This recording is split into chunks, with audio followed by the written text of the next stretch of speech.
اعوذ باللہ من الشیطان الرجیم بسم اللہ الرحمن الرحیم السلام علیکم ورحمۃ اللہ وبرکاتہ۔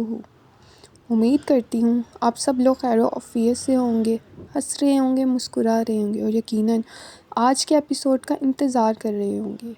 امید کرتی ہوں آپ سب نے میرے چینل کو سبسکرائب کر دیا ہوگا اور امید کرتی ہوں کہ اس ناول کے بھی اختتام تک انشاءاللہ آپ لوگ ضرور میرا ساتھ دیں گے اور پوری دل جمی سے اس کو سنیں گے۔ تو چلیے آپ کو زیادہ انتظار نہیں کرواتے، چلتے ہیں آج کے ایپیسوڈ کی طرف۔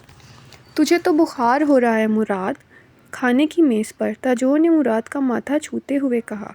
وہ ان دونوں کے ساتھ کھانا کھانے بیٹھا تھا اور بار بار چھینک رہا تھا۔ تاجور کو اس کا چہرہ اور آنکھیں سرخ لگی، وہ یکدم فکر مند ہو گئی۔ اس کا ماتھا گرم تھا۔ امی، آپ خواہ ہی پریشان ہو رہی ہیں۔ ابھی آپ کے ہاتھ کا پکا ہوا شاندار کھانا کھا رہا ہوں تو ٹھیک تو ہو ہی جاؤں گا۔ مراد نے جیسے ہر بات مذاق میں اڑانے کی کوشش کی تھی، پر تاجور کو کب قرار تھا۔ مجھے پہلے ہی ڈر تھا، بھیگا ہے تو بخار تو ہوا ہی ہوگا۔ کبھی ایسا ہوا ہے آج تک کہ مراد تو بارش میں بھیگا ہو اور تجھے بخار نہ ہو؟ تاجور کے کہنے پر اس نے اطمینان سے کہا، امی، لندن میں ہر وقت بھیگتا ہی رہتا ہوں اور کچھ نہیں ہوتا مجھے۔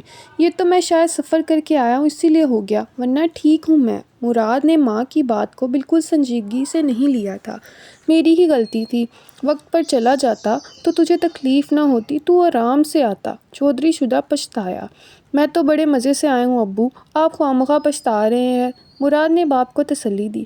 بس اب دل نہیں لگتا تمہارے بغیر مراد، اتنے سال سے تمہاری جدائی برداشت کر رہی ہوں، پہلے ایچی سن میں اور اب لندن میں۔ تاجور کا دل بھر آیا۔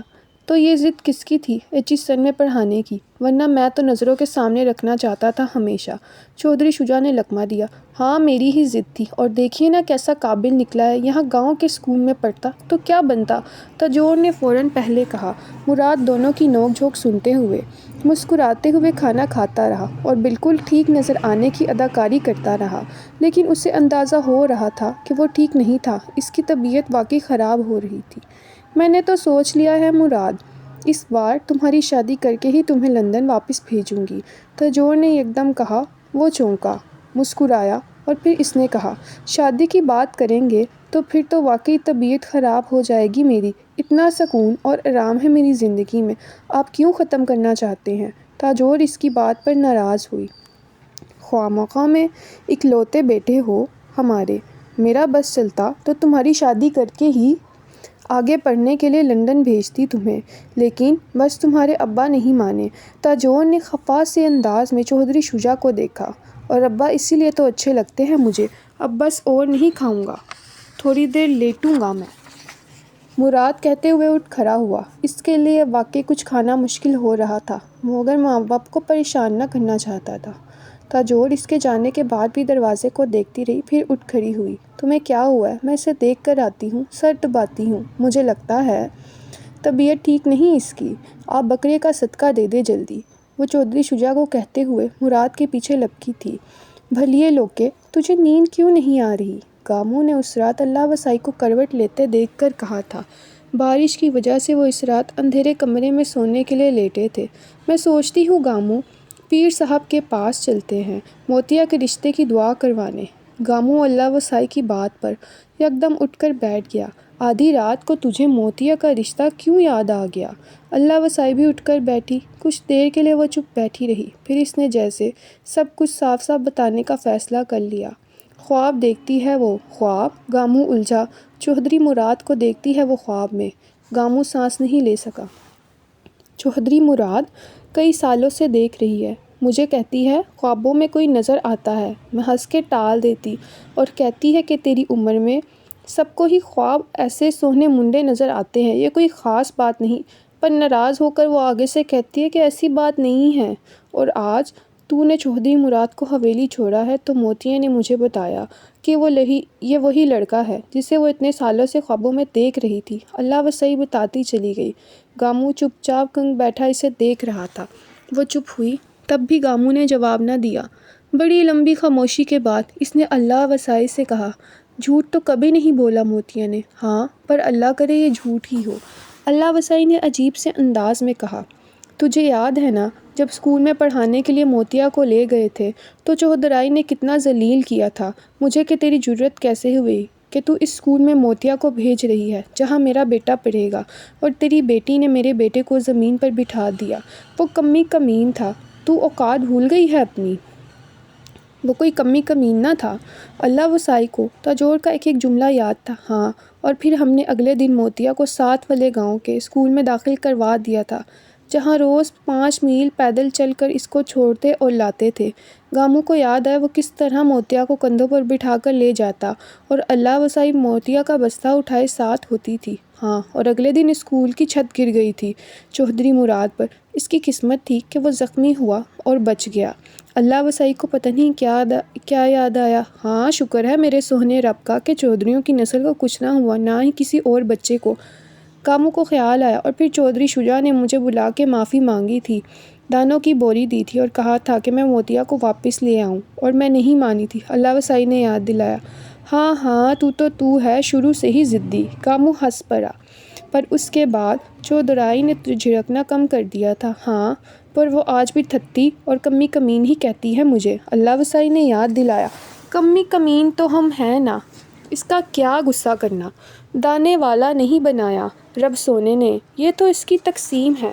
گاموں اب مطمئن تھا، رب تقسیم نہیں کرتا، جوڑتا ہے، پہچان کرواتا ہے۔ پر گاموں میں نہیں چاہتی میں چودھرائی سے دوبارہ کچھ سنوں، اللہ وسائی نے کہا۔ اس سے پہلے کہ گاموں کچھ کہتا، باہر دروازے کو کسی نے زور سے بجایا تھا۔ وہ دونوں چونک گئے۔ یہ اتنی رات کو کون آ گیا، ذرا دیکھوں میں، گاموں کہتے ہوئے باہر نکل گیا۔ اللہ وسائی بھی اس کے پیچھے تھی۔ وہ چودھری صاحب کے بیٹے کو بہت بخار ہے، انہوں نے تمہاری بیٹی کو بلوانے کے لیے بھیجا ہے، وہ ڈاکٹر ہے، کوئی دوا ضرور دے گی۔ دروازہ کھولتے ہی گاموں نے باہر ایک ٹانگے کے ساتھ چودھریوں کے 2 ملازم دیکھے تھے۔ ایک بھی لفظ کہے بغیر گاموں اندر پلٹا، مگر اسے کچھ بھی کہنے کی ضرورت نہیں پڑی۔ وہاں پیچھے اللہ وسائی کے ساتھ موتیا کھڑی تھی، وہ بھی شاید رات گئے بجنے والے دروازے کی وجہ جاننے آئی تھی۔ میں فرسٹ ایڈ باکس لے لوں ابا؟ موتیا نے گاموں کے کچھ کہنے سے پہلے ہی کہا اور اندر چلی گئی۔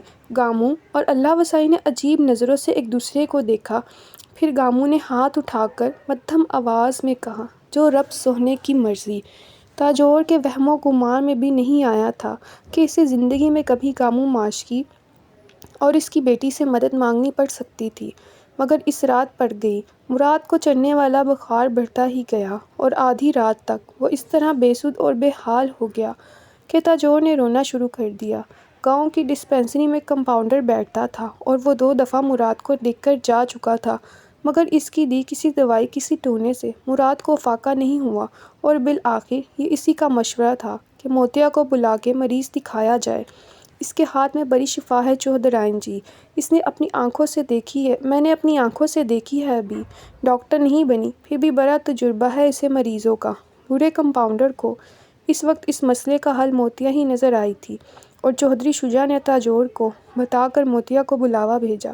تاجور بلا چوچرا اس کی بات مان گئی۔ اسے اس وقت بس اپنے بیٹے کی زندگی اور صحت چاہیے تھی، اس کا وسیلہ کوئی بھی بنتا اسے پرواہ نہیں تھی۔ وہ پہلا موقع تھا جب تاجور نے جوان موتیا کو دیکھا، اس موتیا کو جس کے حسن کے قصے پورے گاؤں میں مشہور تھے۔ وہ کالی چادر اوڑھ کر آئی تھی، اس کالی چادر میں بدلی میں چھپا چاند لگ رہی تھی۔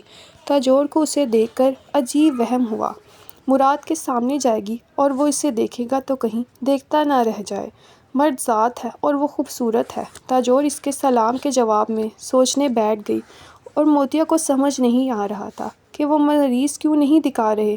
بالآخر تاجور نے جیسے ہار مانتے ہوئے اسے مراد کے کمرے میں چلنے کا کہا تھا۔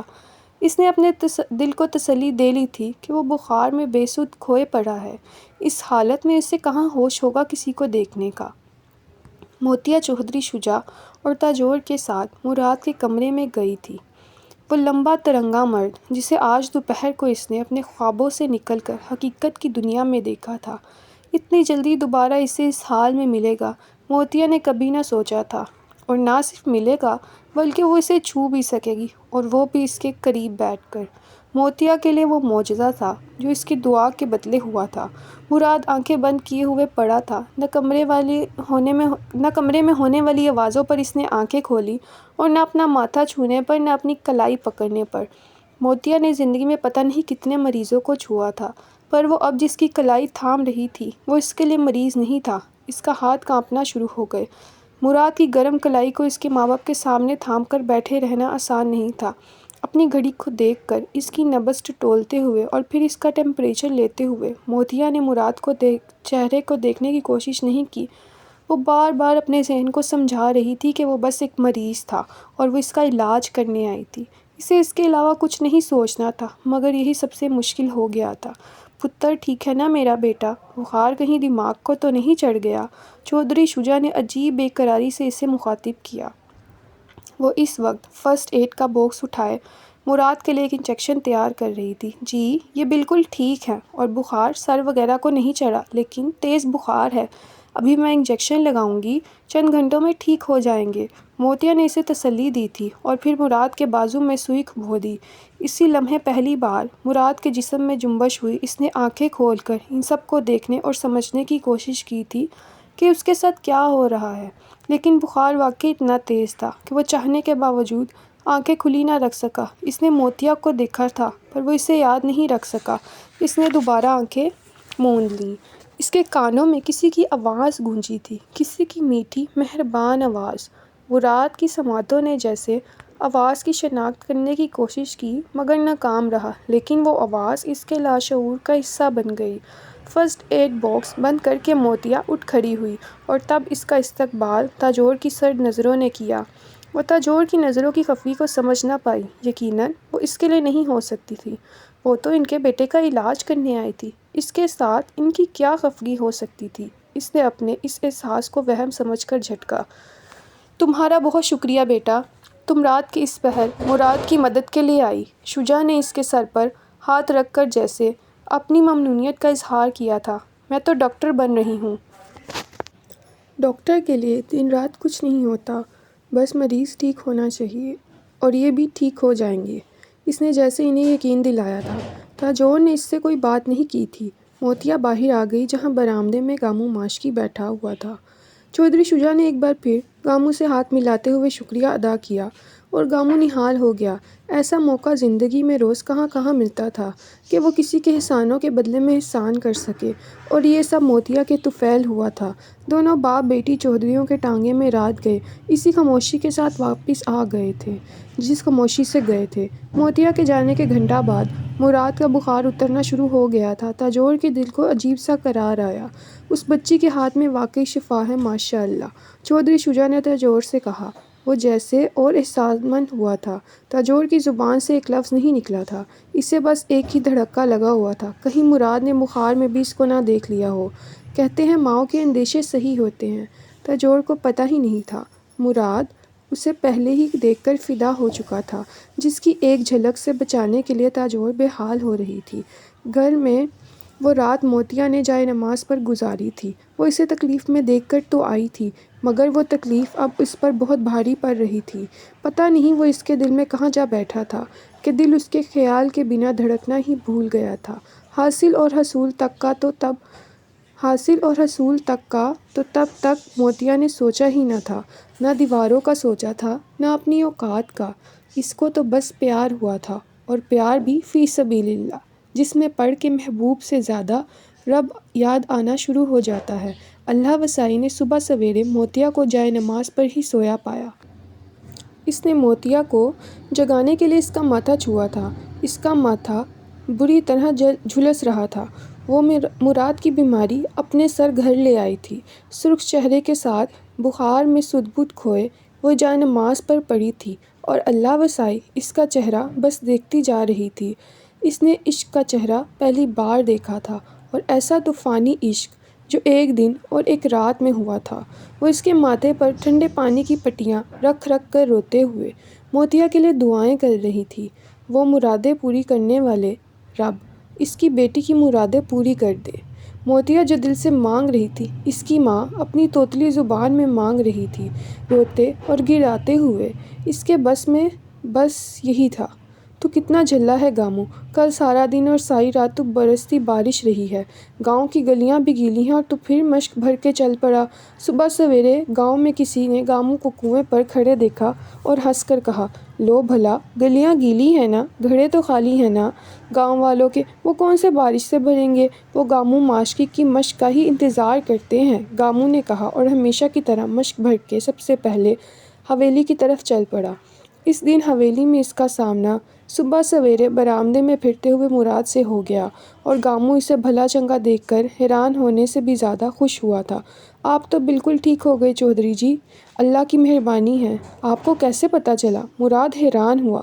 گامو نے سلام دعا کے بعد اس سے جب یہ کہا، گامو کی سمجھ میں نہیں آیا کہ وہ وہاں اپنے موتیا کے ساتھ رات آنے کا ذکر کرے یا نہ کرے۔ اگر مراد کو اس کا آنا یاد نہیں تھا تو شاید ذکر نہ کرنا ہی بہتر تھا، گامو نے سوچا۔ میں نے ادھر کنویں پر گاؤں کے کسی ملازم سے سنا تھا، گامو نے جیسے ٹالتے ہوئے کہا تھا اور حویلی کے برچی خانے میں پانی ڈالنے چلا گیا۔ وہ جب پانی بھر کے واپس آیا تو مراد وہیں بیٹھا تھا۔ گامو چاچا، کل ٹانگے میں 2 لڑکیاں تھیں، وہ کون تھی؟ مشک کا منہ بند کرتے ہوئے گامو ٹھٹکا، اندر سے آتی تاجور وہیں رک گئی۔ اس نے مراد کا سوال سن لیا تھا اور اس کے دل کو جیسے کسی نے ہاتھ میں پکڑا۔ وہ گامو کا جواب سننا چاہتی تھی۔ اس کا دل کہہ رہا تھا کہ ایک موتیا تھی۔ پتہ نہیں، میں نے دھیان نہیں کیا جی، آپ کے ساتھ آگے بیٹھا ہوا تھا، پیچھے والوں پر غور نہیں کرتا میں۔ گامو نے جھوٹ بولنے میں اپنی عزت جانی اور اپنے منہ سے اپنی بیٹی کا پتہ کیسے بتاتا، پر وہ حیران تھا۔ مراد کو اس کی بیٹی یاد نہیں، وہ تو رات کو اس کا علاج کرنے آئی تھی۔ ٹھیک ہے، مراد نے مزید نہیں کریدا اور گامو کو جانے دیا۔ اسے یقین تھا گامو جھوٹ بول رہا تھا، مگر وہ گامو کے جھوٹ کا پردہ رکھنا چاہتا تھا۔ گامو مزید کچھ کہے بغیر سلام کرتے ہوئے وہاں سے چلا گیا۔ تب بھی تاجور باہر آ گئی۔ تم صبح سویرے باہر نکل کے بیٹھ گئے ہو، اس نے آتے ہی مراد کو ڈانٹا۔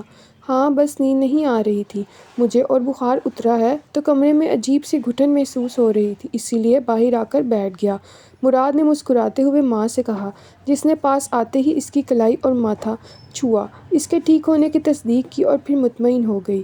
تم گامو سے کن لڑکیوں کا پوچھ رہے تھے؟ اس کے اگلے سوال پر مراد بری طرح سے گڑبڑایا۔ اوہ اچھا ہاں، وہ ویسے ہی پوچھ رہا تھا، ٹانگے میں 2-3 لڑکیاں تھیں تو میں نے سوچا ان کے بارے میں پوچھوں، آخر میرے گاؤں کی ہی ہیں۔ مراد جانتا تھا اس کے پاس کوئی مضبوط وجہ نہ تھی۔ ایک لڑکی گوری چٹی لمبے بالوں والی ہوگی، موٹی موٹی کالی آنکھیں، تیکھی ناک۔ مراد نے حیرانی سے ماں کو دیکھا پھر ہنسا۔ آپ تو وہاں تھی ہی نہیں، آپ کو کیسے پتا وہ کیسی دکھتی ہوگی؟ کیا کوئی ایسی تھی؟ مراد نے ماں کو ٹالا۔ پتہ نہیں امی، میں نے اتنی غور سے نہ دیکھا تھا تھوڑی ان کو، میں نے تو ویسے ہی پوچھ لیا تھا گامو چچا سے۔ اچھا یہ بتائیں، نانا جان کی طرف کب چلنا ہے؟ اس نے کہتے ہوئے ساتھ ہی بات بدل دی۔ وہ ماں کے سوالوں سے زیادہ اس کے انداز پر پریشان ہوا تھا۔ بطول موتیا کی شکل دیکھ کر رہ گئی۔ مجھے ایسے مت دیکھ بطول، جھوٹ نہیں بول رہی میں، جو دیکھا ہے وہی بتا رہی ہوں۔ میں نے پہلے بھی سام دیکھا تو اب پھر دیکھا ہے۔ موتیا کو اس کے چہرے پر پتہ نہیں چلا کہ اس کے بات پر الجھ رہی تھی یا نہیں۔ مراد کو آج تیسرا دن تھا جب وہ دونوں ملی تھی، کیونکہ بطول کو اس کی طبیعت خراب ہونے کا پتہ چلا تھا اور وہ عیادت کرنے آئی تھی۔ تو نے مجھے یہ کیوں نہیں بتایا کہ تیرے علاج سے بخار اترا؟ مراد کا بطول نے جواباً جیسے لڑتے ہوئے اس سے کہا، تجھ سے ملاقات ہوتی تو بتاتی نا، اب آ گئی ہے تو بتا دیا، موتیا نے مسکراتے ہوئے کہا۔ تم نے بتایا ہے مجھے تو اماں نے بتایا ہے، بطول نے کھٹکتے انداز میں کہا۔ اچھا چل، جس نے بھی بتایا ہو، مراد ٹھیک ہو گیا یہ ضروری تھا، کون ٹھیک کرتا یہ ضروری تھوڑی نہ تھا، موتیا نے سلجھو انداز میں کہا۔ وہ ہمیشہ یہی کرتی تھی بطول کے سامنے، بطول کو غصہ آتا اور موتیا پانی ڈال کر ٹھنڈا کر دیتی۔ مراد پوچھ رہا تھا گامو چچا سے کہ ٹانگے پر اس دن وہ لڑکیاں کون تھیں؟ بطول نے یکدم اس سے کہا، اچھا ابا نے بتا دیا؟ نہیں، چچا نے کہا، انہوں نے دھیان ہی نہیں دیا۔ ایک تو گامو چچا بھی نا بڑا ہی بھولا ہے، یہ تو چودھرائی نے میری ماں سے پوچھا تو اس سے پتہ چلا کہ تو اور میں تھے ٹانگے میں۔ بطول بتاتی جا رہی تھی۔ مجال ہے بات کرتے ہوئے ذرا سانس لے لے۔ موتیا کو اس مشین کی طرح بولنے پر ہنسی آئی تھی۔ میں تمہیں کیا بتا رہی ہوں اور مجھے کیا بتانا شروع ہو گئی ہو؟ بطول ناراض ہو کر اٹھ کھڑی ہوئی۔ اور دیکھو یہ خواب وغیرہ دیکھنا چھوڑ دو، اچھا لگتا ہے تو جا کر سیدھا سیدھا ملو چودھری مراد سے اور کہو رشتہ بھیجے۔ بطول موتیا کی باتوں پر ہنسنا شروع ہوئی اور ہنستے ہنستے اس کی آنکھوں میں پانی آنا شروع ہو گیا۔ پیار ایسے نہیں ہوتا بطول، یہ تو پیار نہیں ضرورت ہو گئی۔ بطول کو اس کی بات نے لاجواب کر دیا۔ تجھے کسی کی ضرورت نہیں پڑنی، اس کی بس صرف پیار سے ہی کام چل جائے گا تیرا۔ اس نے طنزیہ انداز میں موتیا سے کہا۔ میرے ہاتھوں کے لکیروں میں ہوا تو بھی میرا نہ ہوا تو بھی موتیا کا ہی مراد رہے گا وہ۔ اس نے عجیب سے انداز میں بطول کو ہاتھ کی ہتھیلیاں دکھاتے ہوئے کہا اور بطول بول ہی نہ سکی۔ اس کے دماغ میں یہ سوال گردش کرنے لگے موتیا کے، میرے ہاتھوں کی لکیروں میں ہوا تو بھی میرا ہے، نہ ہوا تو بھی موتیا کا ہی مراد رہے گا وہ۔ پیر ابراہیم نے مراد کا ماتھا چومتے ہوئے اسے گلے لگا کر پتہ نہیں کیا کیا پھونکا تھا۔ مجھ سے بھی لمبے ہو گئے ہو اب تو تم، انہوں نے مراد کے گال تھپکتے ہوئے کہا۔ مراد ساتھ کھڑی ماں کو دیکھتے ہوئے ہنسا۔ اچھا ہاں، امی کو میرا قد کاٹ نظر نہیں آتا، انہیں آج بھی چھوٹا ہی لگتا ہوں میں، نانا جان امی کو سمجھائیں۔ اچھا اب شکایتوں کے لیے تھوڑی لے کر آئی ہوں، تاجور نے فوراً سے بیشتر کہا۔ تاجور کی بات پر پیر ابراہیم اور مراد دونوں ہنس دیے تھے۔ میں ذرا ڈیرے کا چکر لگا کے آتا ہوں نانا جان، پچھلی بار آیا تھا تو آپ کے ڈیرے پر نہ گیا تھا، ملازم کو ساتھ لے جانا، پیر ابراہیم نے جواباً کہا۔ نہیں، ملازم کی ضرورت نہیں، اور رستے اور رقبے کا پتہ ہے مجھے، وہ کہتے ہوئے چلا گیا۔ تاجور نے قربان جانے والی نظروں سے بیٹے کو جاتا دیکھا اور پیر ابراہیم سے کہا۔ بابا جان، میں نے اس بار ماہنور سے مراد کا رشتہ طے کر دینا ہے۔ پیر ابراہیم نے اس سے کہا۔ تم نے مراد سے اس کی مرضی پوچھی؟ تاجور عجیب تنفر سے ہنسی۔ میں ماں ہوں اس کی بابا جان، مجھے کیسے انکار کرے گا وہ؟ یہ دل کی بات ہوتی ہے اور دل ماں کی مرضی پر نہیں چلتا۔ تم پہلے اس سے پوچھو، پھر میں یحییٰ سے بات کروں گا، پیر ابراہیم نے دو ٹوک انداز میں اسے بتایا تھا۔ تاجور کو باپ کا انداز بہت برا لگا، لیکن وہ ادب کے مارے خاموش رہی۔ ماہنور اس کے بڑے بھائی کی بیٹی تھی اور تاجور پچھلے 1 سال سے مراد کے ساتھ اس کا رشتہ طے کرنے کے لیے بار پر تولتی رہتی، اور ہر بار پیر ابراہیم اس سے یہی کہتے کہ وہ پہلے مراد سے تو پوچھ لے۔ پیر صاحب کے باغ کا امرود ہے، بنا اجازت کیسے توڑ لیا تم نے موتیا؟ گاموں موتیا پر خفا ہوا تھا۔ وہ صبح سے چلتے ہوئے کہیں اب جا کر پیر صاحب کے ڈیرے پر پہنچے تھے اور گاؤں کی حدود شروع ہوتے ہی باغ آ گیا۔ موتیا تھک ہار کر بیٹھ گئی تھی۔ گاموں اور اللہ وسائی بھی سانس لینے کے لیے اس کے پاس بیٹھ گئے، اور تبھی موتیا کو درخت پر لٹکے وہ امرود نظر آئے جنہیں اس نے کھڑے ہو کر توڑ لیا، اور امرود کے توڑتے ہی اللہ وسائی اور گاموں دونوں بے حد خوف زدہ ہو گئے تھے۔ اللہ کا رزق ہے، کوئی بھی کھا سکتا ہے، میں پیر صاحب کو بتا دوں گی۔ اس نے امرود دوپٹے سے رگڑ کر صاف کرنا شروع کیا۔ بغیر اجازت کوئی ان کے ڈیرے سے کچھ نہیں لیتا۔ اللہ وسائی اور ناراض ہو گئی۔ اب تو لے لیا ہے نا اماں، بھوک لگی ہے، اس نے کہتے ہوئے امرود کو دانتوں سے کاٹنا شروع کیا تھا، اور بالکل اسی وقت اس نے مراد کو دیکھا تھا جس کی اسی پر نظر تھی۔ امرود موتیا کے ہاتھ سے گر پڑا۔ مراد اب ان کی طرف آ رہا تھا اور موتیا ٹکٹکی باندھے اسے آتا دیکھ رہی تھی۔ اس کے ہاتھوں سے گرتے امرود کو دیکھ کر گاموں اور اللہ وسائی نے بھی اس طرف دیکھا تھا جہاں وہ دیکھ رہی تھی۔ سفید شلوار قمیض میں ملوث چمڑے کی کھلی چپل پہنے ہوئے تھا۔ زمین پر اگی 2 انچ گھاس میں اس کے پاؤں دھسے جا رہے تھے۔ موتیا کو بالکل اسی لمحے وہ خواب یاد آیا تھا، وہ بھی ایسی ہی جگہ تھی جہاں اس نے مراد کو دیکھا تھا۔ ایک عجیب سی وحشت اس کو ہونے لگی۔ میں نے اس زمین پر گھاس کو دیکھنا شروع کیا تھا، اور پھر اس نے گھاس میں لہلہاتی ہوئی وہ چیز دیکھ لی تھی، وہ کوبرا سانپ جو مراد کے پاؤں کے قریب رینگ رہا تھا، اور کسی بھی لمحے مراد کا پاؤں اس پر ہوتا۔ خوف سے اس کا حلق خشک ہوا۔ موتیا کو خواب والا سانپ یاد آیا تھا۔ اس کی خوفناک آنکھیں وہ جیسے کسی ٹرانس میں اس بل کھاتے ہوئے سانپ کو دیکھتی رہی جو مراد کی چپل سے نظر آنے والے پاؤں کے بالکل قریب پہنچنے والا تھا۔ لکھ منتا منیا پر لا حاصل، اک منت کیتی من یار گیا، اک مسئلہ زیر دبرزہ سی، جو سمجھ گیا لنگ پار گیا۔ موتیا نے بے اختیار چیخ ماری اور پھر وہ چیختی ہی چلی گئی۔ اس کی پہلی چیخ نے مراد کے قدموں میں جیسے زنجیر ڈال دی۔ ابا سانپ، وہاں سانپ! موتیا اب تھر تھر کانپتے ہوئے ہاتھ سے مراد کے پیروں کی طرف اشارہ کر رہی تھی۔ مراد، اللہ وسائی اور گاموں نے بیک وقت وہ سانپ دیکھا تھا۔ مراد کچھ خوف کے عالم میں پیچھے ہٹا تھا، مگر گاموں نے لپک کر ہاتھ میں پکڑی لاٹھی سے سانپ پر وار کیا تھا۔ سانپ ضرب کھا کر تڑپا اور اس کی لاٹھی کے گرد لپٹنے لگا۔ گاموں لاٹھی سے اسے پٹک پٹک کر تب تک مارتا رہا جب تک وہ مر نہیں گیا۔ پیر ابراہیم کے ڈیرے کے لوگ موتیا کی چیخیں سن کر جب تک وہاں پہنچے تھے تب تک گاموں سانپ مار چکا تھا۔ تو تم موتیا ہو گاموں چچا کی بیٹی؟ وہ پہلا جملہ تھا جو مراد نے خود سے کچھ خاص فاصلے پر کھڑی تھر تھر کانپتی موتیا کو دیکھ کر کہا تھا۔ گاموں اور اللہ وسائی دونوں اس سانپ کے پاس کھڑے اب اسے لاٹھی اور چھڑی سے درخت کے تنے کی جڑ میں ڈھیر کر رہے تھے اور موتیا کی چیخوں پر آنے والے مظاہرے ان کی مدد کر رہے تھے۔ موتیا ساکت کھڑی تھی۔ وہ مراد کا سوال نہیں تھا جس نے زرد پڑتی کانپتی موتیا کو ساکت کیا تھا، وہ اس کی نظریں تھیں جن میں پہچان کا ایسا گاڑھا رنگ تھا جو مہندی کے رنگ کی طرح جوبن دکھا رہا تھا۔ تم نے میری جان بچا لی، وہ مراد کا دوسرا جملہ تھا۔ وہ بس اتنا نہیں کہنا چاہتا تھا، وہ کچھ اور بھی کہنا چاہتا تھا۔ وہ یہاں کہہ نہیں سکتا تھا، نہ وقت تھا نہ موقع، اور پھر وہاں دنیا بھی تھی۔ یہ دنیا ہر جگہ کیوں آ جاتی ہے؟ مراد نے عجیب کسک سے ایک ہاتھ کی مٹھی بند کر کے مسلی تھی۔ پتر تو ٹھیک تو ہے نا؟ گاموں اس کی طرف آیا اور مراد موتیا سے نظر ہٹانے پر مجبور ہو گیا تھا۔ میں ٹھیک ہوں چچا۔ مراد نے آگے بڑھ کر گاموں کو لپٹا کر گلے سے اس کا شکریہ ادا کیا۔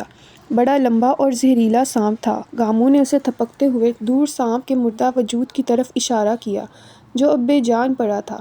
یہ تو موتیا کی نظر پڑ گئی، ورنہ اتنی لمبی گھاس میں مجھے کہاں نظر آتا، گاموں نے کہا تھا، اور جیسے مراد کو ایک اور موقع دیا موتیا کو دیکھنے کا۔ ان دونوں نے ایک دوسرے کو دیکھا تھا اور نظریں چرا لی تھی۔ مراد کو سانپ نہیں لڑا تھا، پیار لڑ گیا تھا، اور پیار کا کانٹا پانی نہیں مانگتا۔ پیر ابراہیم کے ڈیرے پر مراد پر سانپ کے حملے کی خبر مراد کے واپس پہنچنے سے پہلے ہی پہنچ چکی تھی، اور تاجور حواس باختہ پیر ابراہیم کے ساتھ لپکی ہوئی آئی تھی، مگر تب تک مراد گاموں کے خاندان کے ساتھ واپس پہنچ چکا تھا۔ تاجور نے اسے سینے سے لگا کر جیسے اس کے جسم کے ایک ایک حصے کو چھو کر اس کی خیر و عافیت سے ہونے کی تسلی کی تھی، اور اس وقت اسے یہ بھی بھول گیا تھا کہ وہاں موتیا بھی تھی جسے مراد کی نظر سے دور رکھنے کے لیے اس نے 100 جتن کیے تھے۔ تمہارا بڑا احسان آ گیا ہے ہمارے کندھے پر گاموں، پیر ابراہیم نے وہاں کھڑے کھڑے بے حد ممنون انداز میں گاموں کے دونوں ہاتھوں کو تھام کے کہا تھا، اور گاموں جیسے پانی پانی ہو گیا تھا۔ کہاں وہ کہاں پیر صاحب، اس کی کیا اوقات تھی کہ وہ ان پر احسان کرتا؟ نہیں نہیں پیر صاحب، آپ گنہگار نہ کریں ہمیں، ہم نے کیا احسان کرنا ہے آپ پر؟ احسان تو آپ کے ہیں ہمارے سر، گاموں نے ہاتھ جوڑ کر کہا تھا۔ ہمیں بس معاف کر دے، موتیا سے گناہ ہو گیا ایک، آپ کے درخت سے ایک امرود اتار کر کھا لیا اس نے، گاموں نے بندھے ہوئے ہاتھوں کے ساتھ پیر ابراہیم سے کہا تھا، اور اس بار اس کے جملے پر تاجور نے چونک کر جیسے پہلی بار موتیا کو دیکھا، اور پھر اس نے مراد کو دیکھا جس کی نظریں موتیا پر ٹکی ہوئی تھی، اور ان میں جو تاثر تھا اس نے تاجور کو ہلا کر رکھ دیا تھا۔ کھایا نہیں تھا ابھی، سانپ آ گیا تھا تو میرے ہاتھ سے گر گیا، موتیا نے جیسے وضاحت دی تھی، اور پیر ابراہیم نے بے حد محبت سے اس کے سر پر ہاتھ رکھ کر اسے تھپکتے ہوئے کہا، موتیا کو اجازت ہے گاموں، ہمارے باغ کے جس بھی درخت کا پھل چاہے توڑ کے کھا لے۔ ان کے لہجے کی شفقت اور احترام تاجور کو جیسے کانٹے کی طرح چبھا تھا۔ اس نے اپنے باپ کے لہجے میں ایسا احترام اپنے علاوہ کبھی کسی کے لیے نہ دیکھا تھا۔ میری دعا موتیا کے لیے کریں، میری موتیا کے لیے دعا کریں پیر صاحب، اللہ اس کے نصیب کھولے اور کسی بڑی اچھی جگہ اس کا رشتہ ہو جائے۔ اللہ وسائی نے کھڑے کھڑے پیر ابراہیم سے بیٹی کے نصیب کے لیے دعا کرنے کا کہا۔ اس سے پہلے کہ پیر ابراہیم کچھ کہتے، تاجور نے مداخلت کی تھی، ہاں ہاں میں کروں گی کسی نہ کسی سے بات، مزاروں کی بیویاں اپنے بچوں کے رشتے کے لیے مجھ سے کہتی رہتی ہیں، تو اسے اویلی لایا کر اللہ وسائی۔ تاجور کے جملے پر پیر ابراہیم نے بیٹی کو دیکھا، پھر عجیب سی مسکراہٹ کے ساتھ انہوں نے ایک بار پھر موتیا کے سر پر ہاتھ رکھ کے کہا تھا، کسی مزارے کے گھر نہیں جائے گی موتیا، اونچے درجے پر رہے گی، ہمیشہ اونچا ہی رتبہ رکھے گی، ہمیشہ اونچا ہی رتبہ رہے گا۔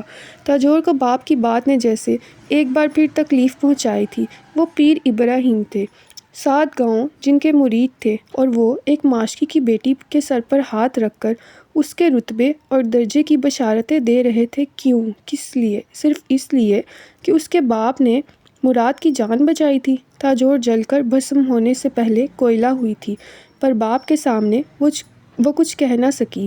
گاموں اور اللہ وسائی کے چہرے پر وہ چمک موتیا نے پہلے کبھی نہ دیکھی تھی، جو اس نے پیر ابراہیم کی دعا پر دیکھی تھی۔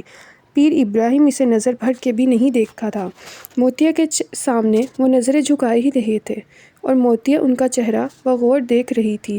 ان کی دعا اور الفاظ اس کی سمجھ میں نہیں آئے تھے، اور وہ اسے بس یہ دعا دے دیتے کہ اسے مراد مل جائے گا تو موتیا کی ڈکشنری وہیں شروع وہیں ختم ہو جاتی۔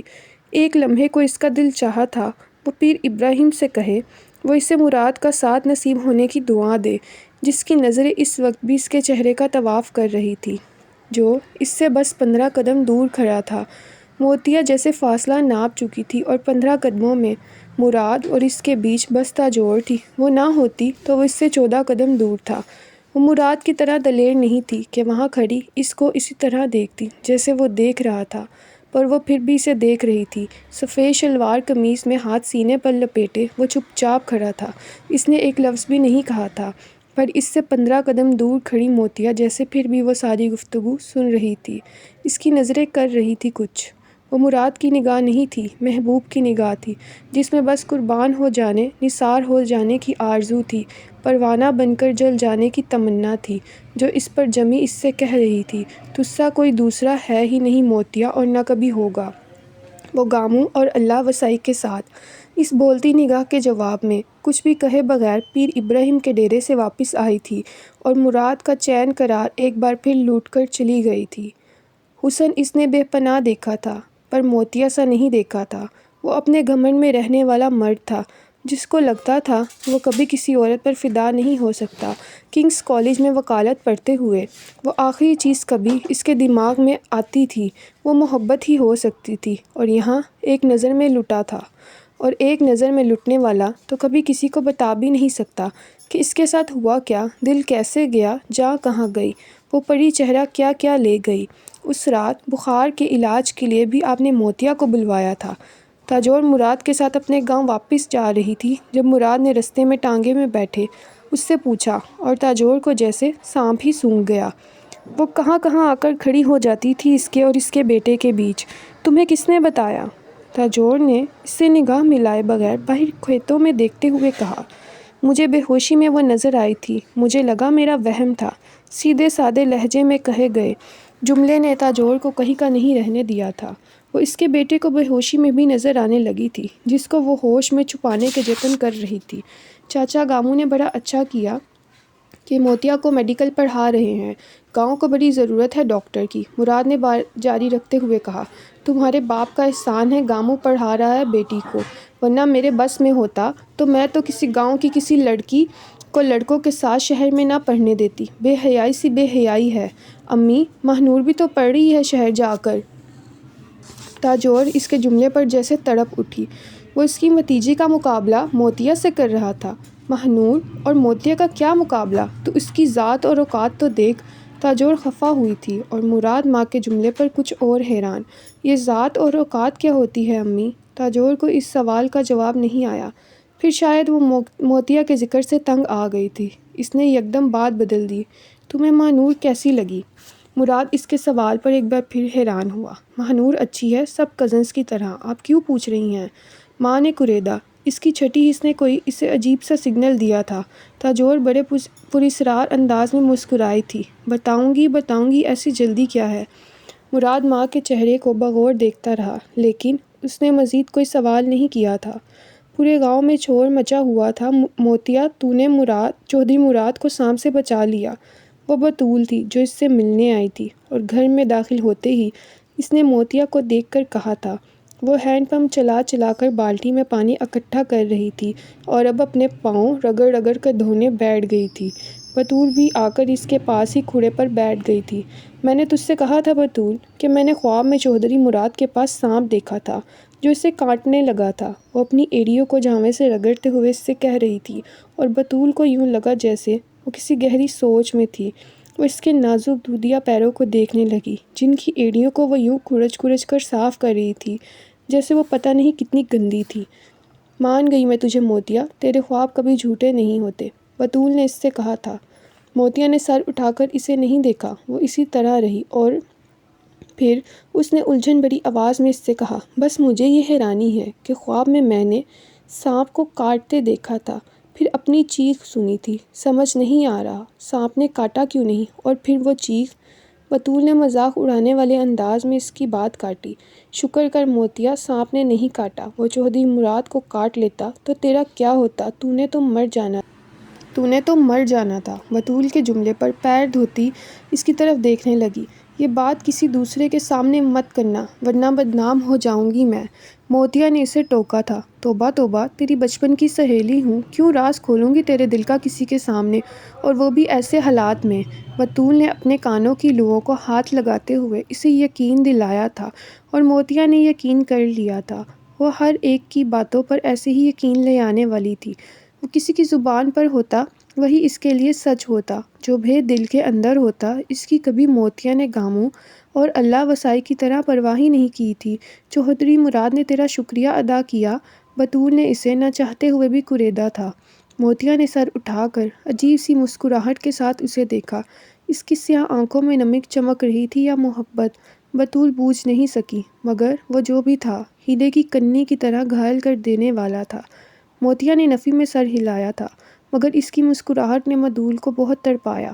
چل جھوٹی، تو نے ایک بار نہیں 2 بار اس کی مدد کی، جان بچائی، اور اس نے ایک بار بھی شکریہ نہیں کہا۔